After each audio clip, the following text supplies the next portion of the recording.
विकास के लिए, यहाँ के नौजवानों के रोजगार के लिए, यहाँ के किसानों के उत्पादन को खरीदने के लिए, यहाँ की माताओं बहनों के सशक्तिकरण के लिए। शिक्षा तो यहाँ बहुत है, उसका स्वागत, लेकिन उद्योगों का बहुत अभाव था, उसको बढ़ाने की जो बात आज आप कृपाशंकर जी ने कही है, मैं स्वागत करता हूं और उनको भारी अंतर से जिताने की आप सब लोगों से अपील करता हूं, प्रार्थना करता हूं।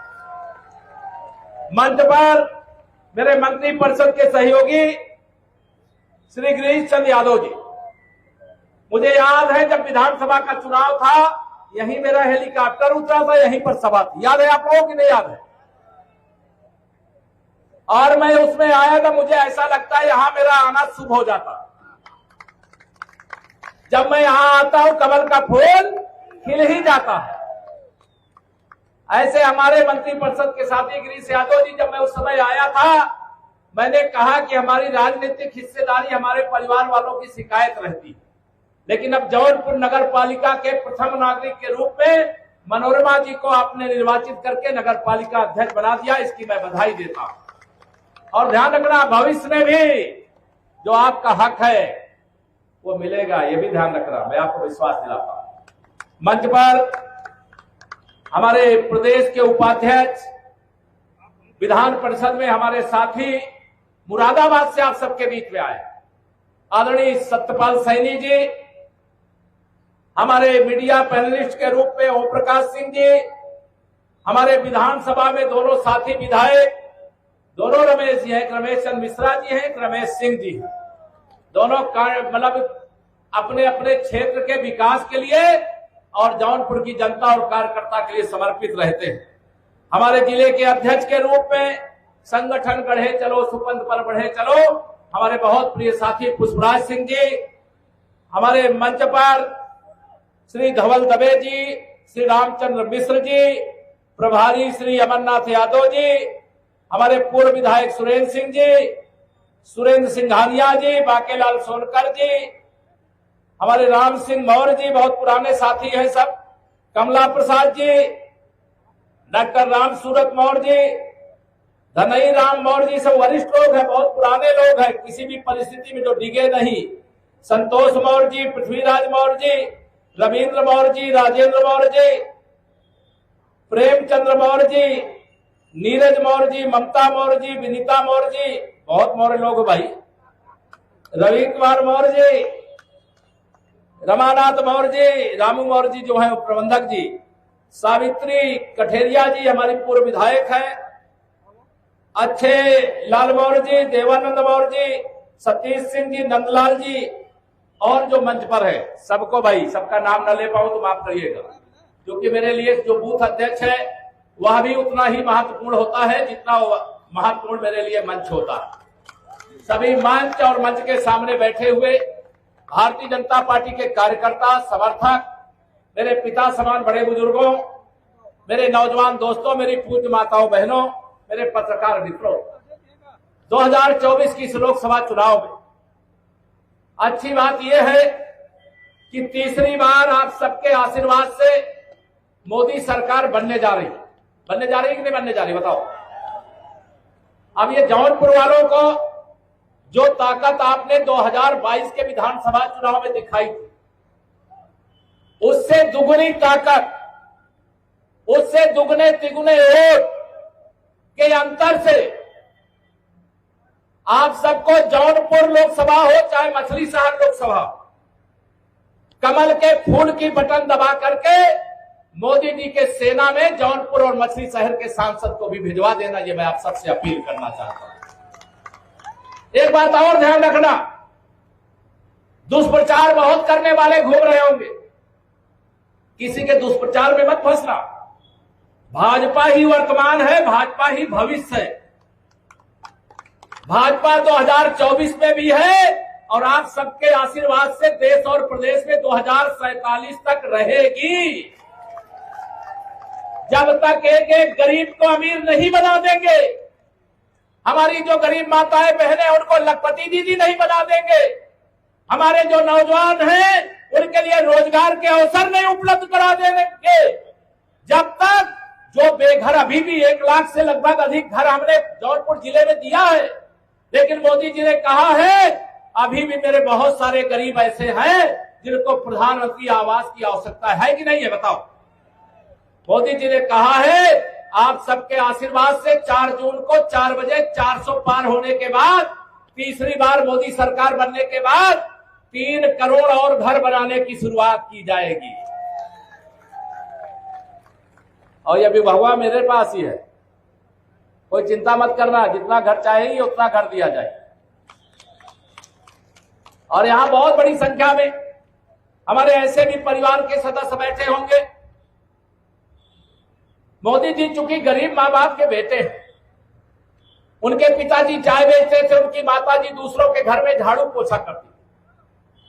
जब कोई गरीब देश का प्रधानमंत्री बन जाए तो बहुत सारे लोगों को बर्दाश्त नहीं होता, गरीब को हटाने के लिए लग गए, वो पिछड़े वर्ग से आते उनको हटाने के लिए लग गए। आप बताओ, आप मोदी जी को प्रधानमंत्री की कुर्सी से हटाने दोगे क्या? दोनों हाथ में बताओ, हटाने दोगे क्या? मैं आप लोगों से यही यहां कहने आया हूं, जब गरीब मां बाप का बेटा देश का प्रधानमंत्री बना तब गरीबों को प्रधानमंत्री आवास मिलना शुरू हुआ। तब जिन गरीबों के घर में अंधेरा था, मोदी जी ने प्रधानमंत्री आवास की बिजली देख करके अधिकारियों को बुलाया कि मेरे गरीब के घर में अंधेरा है और प्रधानमंत्री आवास में उजाला है, ये सुनिश्चित करो देश का कोई गरीब ऐसा नहीं होना चाहिए जिसके घर में बिजली की रोशनी ना पहुंचे। बताओ, हर घर रोशनी पहुंची कि नहीं पहुंची? बताओ, पहुंची कि नहीं पहुंची? मोदी जी ने कहा मेरे प्रधानमंत्री आवास पे गैस के चूल्हे पर भोजन बनता। मेरी बहुत सारी गरीब माताएं बहनें ऐसी हैं जिनको लकड़ी और कंडे को जला करके भोजन बनाना पड़ता। बताइए, प्रधानमंत्री उज्ज्वला योजना से गैस का कनेक्शन गरीब परिवारों में उज्ज्वला योजना का मिला कि नहीं मिला? बताओ, मिला कि नहीं मिला? हम भी गरीब परिवार से निकल करके आए। बहुत सारे लोग बीमार हो जाते थे, लाखों रुपए इलाज के लिए खर्चा होगा इस डर से इलाज नहीं कराते थे और बीमारी पाले पाले मर जाते थे। लेकिन मोदी जी ने कहा अब गरीब मां बाप का बेटवा देश का प्रधानमंत्री है, अब कोई गरीब इसकी चिंता ना करे, 5 लाख रुपया तक के इलाज की सुविधा प्रधानमंत्री आयुष्मान कार्ड से मोदी जी ने देने का काम शुरू किया। अब ये विरोधियों को कैसे अच्छा लगेगा? इस देश के अंदर 80 करोड़ ऐसे लोग हैं जिनको 3 साल से ज्यादा समय हो गया प्रधानमंत्री गरीब कल्याण अन्न योजना का राशन वितरण हो रहा है कि नहीं हो रहा है? अब ये सारे जो विरोधी हैं, इनको सबको ये अच्छा नहीं लगेगा। अगर कोई बिना खाए मर जाए तो कहे मोदी जी की सरकार में भूख से मर गए, और अगर मोदी जी गरीबों का पेट भरे तो कह रहे हैं 80 करोड़ लोगों को राशन देने की क्या आवश्यकता है। तो वो मोदी जी हैं, वो गरीबी का दर्द जानते हैं और उस दर्द को जानने के कारण ही ये सारी व्यवस्था कर रहे हैं। और मोदी जी ने कहा है, मैं आपको बता दूं, ये 4 जून के बाद भी 5 साल तक राशन जो मिल रहा है ना, ऐसे मिलता रहेगा। अब आप सब सोचते थे कहां से मिली, कहां से मोदी जी लाई है? तो मोदी जी उनका कुछ करने की जरूरत नहीं। उन्होंने कहा है कि न खइबे न खाए देबे, और जौन गरीबन का लूट के खाए के भरे तिजोरी बड़ी बड़ी ओका निकाल के गरीबन में बांट देबे। अब इस जब छापा पड़त है तो जैसे ही आपका पूरा पांडाल भरा है ना, उबल गया है, देखिए उधर भी खड़े इधर भी खड़े सब लोग, तब उनको लग रहा है कि अगर ये छापे पड़ते रहेंगे तो जो देश को लूट करके उन्होंने इकट्ठा किया है मोदी जी सब वसूल लेंगे, वसूल करके वो देश के और गरीब के भलाई में फिर खर्च कर देंगे। बताओ, अच्छा कर रहे हैं कि नहीं कर रहे हैं? दोनों हाथ उठा बताओ, अच्छा कर रहे हैं कि नहीं कर रहे हैं? अभी मोदी जी ने कहा जो 10 साल देखे हो ना, वो तो टेलर है, पूरी पिक्चर तो 4 तारीख के बाद दिखाने का काम किया जाएगा। बहुत लूटा है इन लोगों ने देश को। इनका फार्मूला था, अगर कोई योजना बनाते थे और उस योजना का पैसा 100 रुपया तय करते थे कि किसी गरीब को 100 रुपया देना है, तो उसमें से 85 रुपया उनकी दलाली फिक्स रहती थी। और ये केशव प्रसाद नहीं कह रहे हैं, ना नरेंद्र मोदी जी कह रहे हैं, ये श्री राहुल गांधी जी के पिता श्री राजीव गांधी जी ने संसद में खड़े होकर के कहा था कि हम दिल्ली से 1 रुपया भेजते हैं, चाहे लखनऊ से 1 रुपया भेजते हैं, जिसके पास भेजते हैं वहां 15 पैसा पहुंचता है। लेकिन मोदी जी को आपने प्रधानमंत्री बनाया, 52 करोड़ देश में खाते खोले और दिल्ली से 34 लाख करोड़ रुपया भेजे, पूरा 34 लाख करोड़ लोगों के खाते में पहुंचा। ये ईमानदार मां बाप का बेटा है, इसलिए ये पहुंचा। अब ये विरोधियों को ये लग रहा है कि अगर मोदी जी गरीबों का हित करेंगे तो गुंडों का क्या होगा, अपराधियों का क्या होगा, माफियाओं का क्या होगा। आप विश्वास रखना, उनकी अच्छे से दवाई होगी, अच्छे से ठोकाई होगी। चिंता मत करना, आप चिंता मत करना, गुंडागर्दी नहीं रहेगी, ये विश्वास दिला करके जा रहा हूं। हमारा देश, हमारा प्रदेश आप तो जाके सही रास्ते पर चला है। और ये सारे विरोधी गिरोह के लोग मिलकर के सोचते हैं मोदी जी को प्रधानमंत्री की कुर्सी से हटा देंगे। आप बताओ, आप सब अगर मोदी जी को पीएम बनाना चाहोगे वो हटा पाएंगे क्या? दोनों हाथ उठा बताओ, हटा पाएंगे क्या? उनकी औकात ही नहीं है। इसलिए मैं दावे से कहता हूं कि उत्तर प्रदेश की 80 की 80 लोकसभा सीटें भारतीय जनता पार्टी गठबंधन जीत रहा है। और जौनपुर से हमारे आदरणीय कृपा शंकर सिंह जी, दोनों हाथ उठा के आशीर्वाद दो सब लोग। ये आशीर्वाद केवल कृपा शंकर जी और केशव प्रसाद मौर्य को नहीं है, ये आपका आशीर्वाद माननीय नरेंद्र मोदी जी को है। आप कमल का बटन दबाओगे, कृपा शंकर सिंह जी को सांसद बनाओगे, तभी मोदी जी प्रधानमंत्री बनेंगे। अब ये सारे विरोधी चाहते हैं दूध में नींबू डालना चाहते हैं, हमारे परिवार को बांटना चाहते हैं। मोदी जी नहीं होते तो ये केशव प्रसाद मौर्य लगातार दूसरी बार उत्तर प्रदेश का डिप्टी सीएम बनता क्या? बताओ, बनता क्या? लगातार दूसरी बार डिप्टी सीएम बना। और आप सबको मालूम है बगल में बिहार है, बिहार में सम्राट चंद्रगुप्त मौर्य के वंशज सम्राट चौधरी, वो भी अपने ही हैं। उनका वहां क्या बनाया? डिप्टी सीएम बनाया बिहार प्रदेश का, वो भी अध्यक्ष है। और इधर चलिए हरियाणा, दिल्ली के बगल में, वहां पर नायब सिंह सैनी जी हैं, अभी उनको भी मुख्यमंत्री वहां बना दिया। और इधर चलिए मध्य प्रदेश में, ये सैफई खानदान वाले बड़े परेशान हैं, कह रहे मध्य प्रदेश में भाजपा की सरकार बनी, वहां डॉक्टर मोहन सिंह यादव को मुख्यमंत्री बना दिया। ये भारतीय जनता पार्टी है। यहां कोई साधारण सा कार्यकर्ता बड़े से बड़े जिम्मेदारी को निर्वाह कर सकता है। अगर एक आदिवासी समाज की बेटी आदरणीय द्रौपदी मुर्मू जी को माननीय नरेंद्र मोदी जी हिंदुस्तान की राष्ट्रपति बनाने का काम कर सकते हैं, एक चाय बेचने वाले के बेटे को भारतीय जनता पार्टी देश का तीसरी बार प्रधानमंत्री बनाने जा रही है। बताओ, यहां कुछ असंभव है क्या? अब मैं अगर पूछूं, श्री अखिलेश यादव जी मुझसे बड़ा नाराज रहे, मैं उनसे पूछता हूं, ये बताओ, ये पूरे उत्तर प्रदेश की 80 सीट में से कौन दूसरा यादव नहीं मिला रहा आपके परिवार के अलावा जगह लोकसभा का टिकट दे देते? दे नहीं क्यों को बताओ, दे नहीं। मैं ये कहते हैं हम पीडीए चलाते हैं। मैंने कहा पीडीए नहीं, तुम परिवार डेवलपमेंट अथॉरिटी चलाते हो। इनके पीडीए का केवल यही मतलब है। और जब मैं कहता हूं कि मैं तुम्हारी साइकिल को 2017 में पंचर कर चुका हूं, तो ये कहते हैं, इनके चाचा हैं एक प्रोफेसर राम गोपाल यादव जी, कहे केशव जी से हम साइकिल का पंचर बनवाएंगे। हमने कहा हम जौनपुर में जाके कहे आई बे कि इनकी साइकिल का पुर्जा खोल करके पैकिंग करा करके साइकिल को, सपा की साइकिल को सैफई में पार्सल कर दियो। कर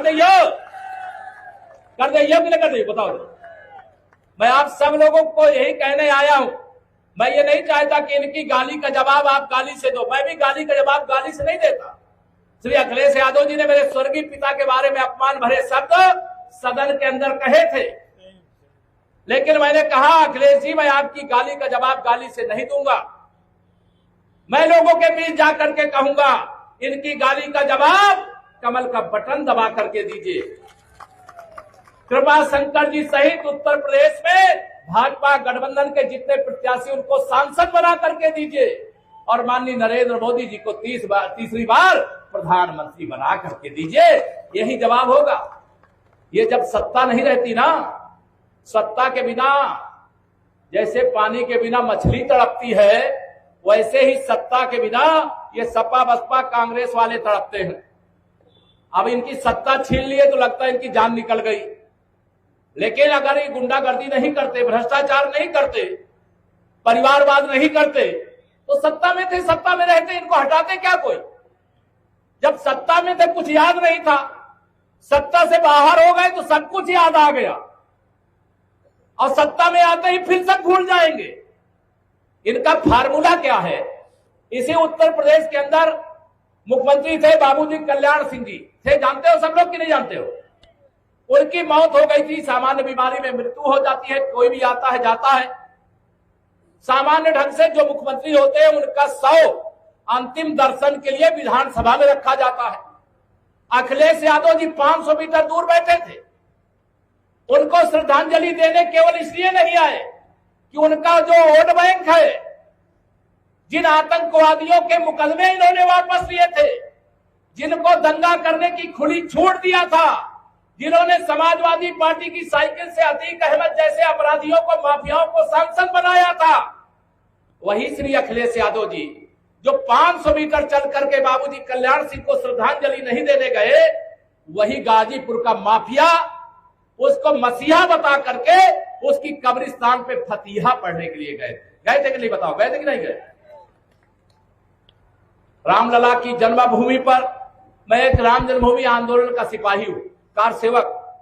राम जन्मभूमि आंदोलन के लिए जो राम भक्त नियत थे, श्री राम जय जय राम का जाप करते थे, वो रामलला का दर्शन करने जा रहे थे, उन पे गोली चली थी कि नहीं चली? बताओ। सब कुछ भूल करके श्री राम जन्मभूमि मंदिर निर्माण का जो ट्रस्ट है, उसने 22 जनवरी 2024 में उनको न्योता दिया कि आइए आप भी रामलला के प्राण प्रतिष्ठा समारोह में शामिल हो जाइए। लेकिन ना वहां राहुल जी गए, ना उनके दोस्त अखिलेश यादव गए।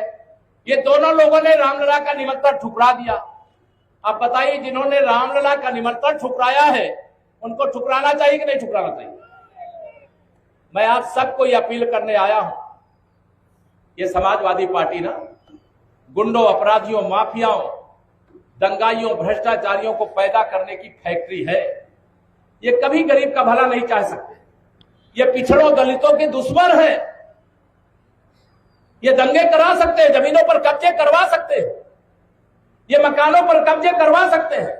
और हमें याद रखना चाहिए, जब सपा की सरकार थी, उस समय जिस गाड़ी में सपा का झंडा, उस गाड़ी में बैठा गुंडा रहता था कि नहीं रहता? बताओ। जिनका खाली प्लाट हो, किसी का कब्जा कर लेते थे।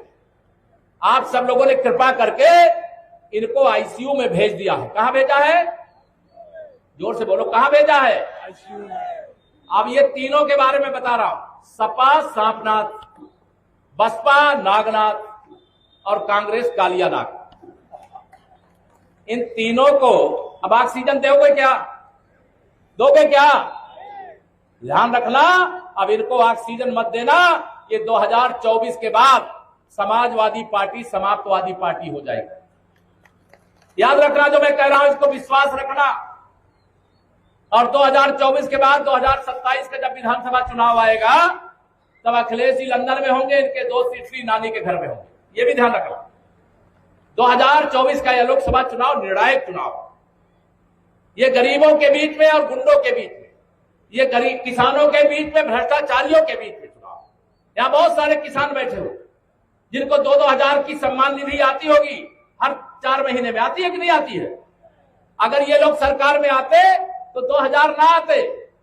उसका 15% 300 रुपया होता है। आप लोगों को मिलता 300 रुपया और 1700 रुपया इनके दलालों के खाते में चला जाता, तिजोरी में चला जाता। मोदी जी ने इनकी दलाली क्या बंद कर दिया? ये सब मोदी जी के दुश्मन हो गए। लेकिन उनको मालूम है 10,000 दुश्मन, 140 करोड़ लोग दोस्त बन गए हैं, उनके परिवार के सदस्य बन गए हैं। मैं आप सबको आज यहां पर यही आह्वान करूंगा, किसी भी स्थिति में 2024 की लोकसभा चुनाव हमें बड़े अंतर से भाजपा का कमल खिलाना है। माननीय नरेंद्र मोदी जी ने जम्मू कश्मीर से 370 हटाया कि नहीं हटाया? बहुत बड़े बड़े काम हुए, उसका वर्णन नहीं करूंगा, देर हो गई, गर्मी बहुत है। ये गर्मी हो सकता है 25 तारीख को भी रहे, लेकिन चाहे जितनी गर्मी रहे, लेकिन वोट डालने जरूर जाना। पहले मतदान फिर जलपान। और बटन भी बता रहे हैं कृपा शंकर सिंह जी की पहले नंबर वाली है। तो आप सब लोगों से मैं निवेदन करूंगा, 25 तारीख को भारी मतदान करना है और मोदी जी को तीसरी बार प्रधानमंत्री बनाने के लिए कृपा शंकर सिंह जी को जौनपुर से सांसद बनाना है। और ये ध्यान रखना, यहाँ प्रत्याशी कृपा शंकर सिंह जी नहीं, यहाँ के प्रत्याशी प्रधानमंत्री श्री नरेंद्र मोदी जी है। यहाँ के प्रत्याशी मुख्यमंत्री योगी आदित्यनाथ जी है। यहाँ का प्रत्याशी केशव प्रसाद मौर्य है। आपकी कोई भी समस्या होगी, मैं लखनऊ में भी बैठा हूं, जौनपुर बुलाओगे जौनपुर भी आऊंगा। अभी गिरीश जी एक वादा बाकी रह गया भाई, 2022 में मैंने कहा था चुनाव के बाद आऊंगा, कहा था ना, मुझे याद आ रहा। लेकिन 4 जून को 4 बजे के बाद जब रिजल्ट आ जाएगा तो पहले तो प्रधानमंत्री जी की शपथ समारोह देखा जाएगा, विजय उत्सव देखा जाएगा। लेकिन जून, जुलाई, अगस्त, सितंबर, अगर नहीं तो अक्टूबर में चाहे बुलाना, लेकिन एक बार बुलाओगे कि नहीं बुलाओगे? मुझे पता चला यहाँ जौनपुर वाले भी हैं, बदलापुर वाले भी हैं, क्यों सब लोग हो। तो सबसे मेरी यही विनती है, क्योंकि हमारा और आपका बहुत दूर का रिश्ता नहीं है, हम प्रयागराज वाले, आप जौनपुर वाले, पड़ोसी हैं, एक दूसरे के सुख दुख के साथी हैं। आपकी समस्या और उसका समाधान मेरा संकल्प है।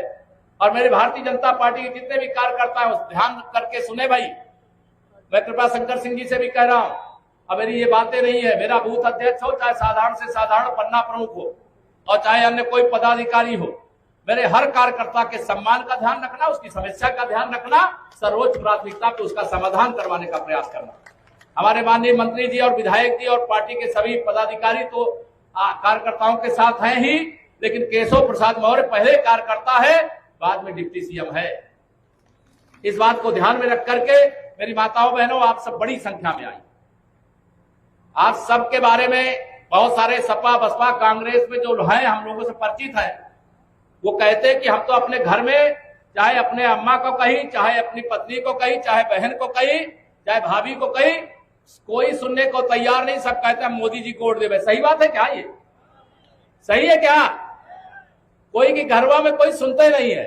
और प्रधानमंत्री जी कहते हैं कि माताएं बहनें, जो देश की आधी आबादी, वो मेरी स्टार प्रचारक। सही है, ये बात सही है ना? आप सबके कंधे पर भी जिम्मेदारी है, ध्यान रखना। और मेरे नौजवानों, विकसित भारत बनाने की गारंटी अगर मोदी जी ने दिया है तो भारत विकसित राष्ट्र बनेगा।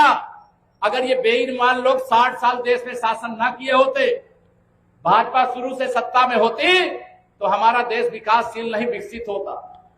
हर घर में नल से जल पहुंचाने की बात ये राहुल गांधी जी सोचेंगे जो चांदी का चम्मच लेके पैदा हुए? ये अखिलेश यादव जी सोचेंगे जो सोने की थाली में भोजन